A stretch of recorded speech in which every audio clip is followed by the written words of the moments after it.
O, nagpaparamdam daw siya sa Naga? Maraming nagkakwento, Karen. Just recently, our vice mayor was telling me, just yesterday, may bisita siya sa office niya, yung aming weatherman, si Mike Padua. Yung si Mike Padua kasi got Jessie as his wedding sponsor. Oo. Nakaset na lahat, nasa invitation na siya and everything, pero nagka-plane crash. The wedding was after the plane crash. Oo. So hindi siya nakapag-attend. I just sent a relative to represent him. Parang sinasabi ni Mike kay Vice Mayor kahapon na nalulungkot ako kasi hindi nakapunta si Secretary sa aking wedding. Yeah. Parang dream na dream ko pa naman na siya yung magiging ninong. While he was saying that, while he was telling the Vice Mayor that particular statement, naghulugan daw yung lahat na nagamit, nagbukas yung cabinets, etc. Nagbukas yung cabinet? Yes, sa office ni Vice Mayor. Oo, that's So, slightly freaky. pinagkakwentuhan nila sa City Hall yesterday na nagparamdam sa amin si Sec kasi nung pinagkakwentuhan namin siya, yung may picture yata siya sa office ni Vice Mayor na hulog, tapos some other things on top of, I don't know if it was a table or cabinet na hulog, tapos yung mga pintuan daw nung cabinets nahulog. Now, do you still text Secretary Robredo's phone? I do. Seriously? Even my children. Na-delete ko na nga yung number. Hindi, pero you still text? We still do. Oh my gosh, do you still cry at night? Most nights. Really? Yes. Because it's been 2 months, no? It's quite soon. But you know, Karen, it becomes even more painful over time. Kasi nung bago kasi, busy lahat eh. Ang gusto ko sabihin, we were busy fixing his things. Marami kaming tributes for him na ina-attendan. Maraming mga tao na still sending their condolences, etc., etc. After yung period na yun, medyo nag-slow down. Oo. So, yung nag-slow down, mas malungkot. Kahit ngayon na kandidato na ako, I am always telling the children na siguro your papa had a hand in all of this. Gusto niyang busy tayo para hindi tayo masyadong nalulungkot.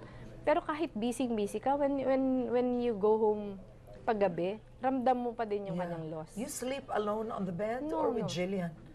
With all my children. But is pag that- nasa Naga sila. Is that hard when your kids see you crying? Do you let them see you crying at night? No, I don't. You don't? I Okay. Yeah.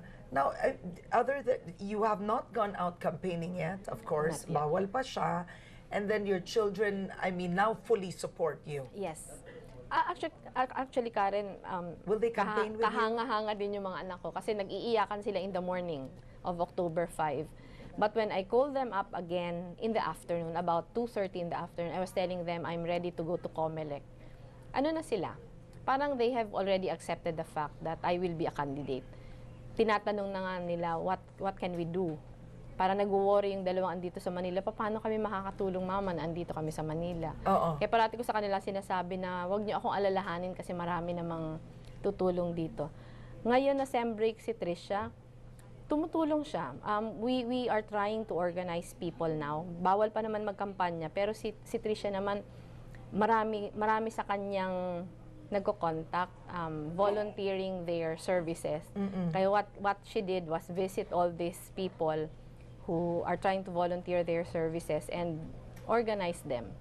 Kaya ano naman, tulong-tulong naman lahat. So it seems you're excited. When you pray at night, what do you say?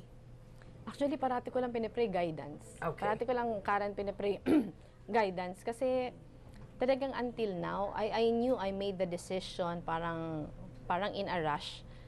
Every day, tinatanong ko yung sarili ko if I did the right thing. Parati naman na nare-realize ko na for our district, ginagawa ko yung tama. Pero ang takot ko kasi, Karen, it might not be the right thing for my family.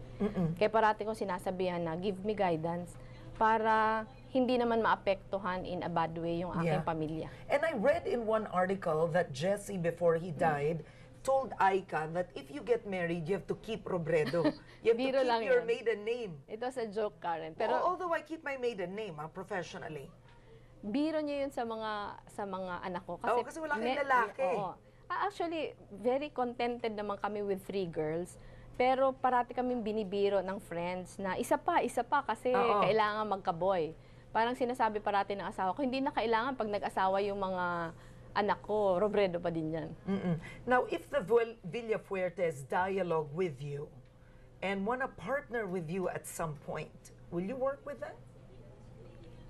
Kung pareho pa din kasi, Karen, yung mga paniniwala nila ngayon, I don't think there is any chance that we can work together. Kasi ibang-iba yung aming mga paniniwala.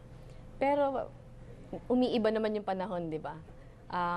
Umiiba naman yung panahon. Siguro pag dumating yung panahon na at some point meron kami mga paniniwala na similar, pwede siguro. Pero right now, yung nakikita ko kasi yung politika nila iba, yung paniniwala nila iba. Yung politika ng asawa ko iba din, yung paniniwala ko iba din. So parang wala namang common ground para to work together.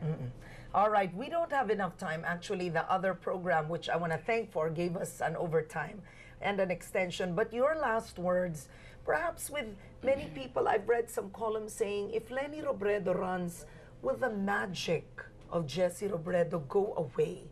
Will it wane? Ako, I hope not. I hope not. Ang hope ko, Karen, sana baliktad.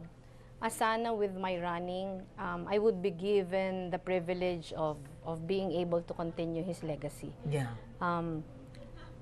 Palagay ko, if I have some degree of authority, or if I have some degree of power, pag nasa public service ako, marami akong magagawa to continue his legacy. Marami akong iniisip na mga batas para masiguro na yung kanyang mga plano for good governance At at yung transparency. Ako palagi ko, Karen, hindi lang yung memory, pero yung kung paano gagamitin yung kanyang memory. Correct. Kasi marami siyang ginawa sa DILG na wala pa naman sa batas.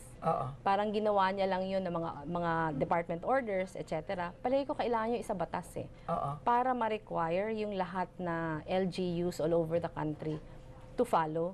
Halimbawa na lang yung full disclosure policy.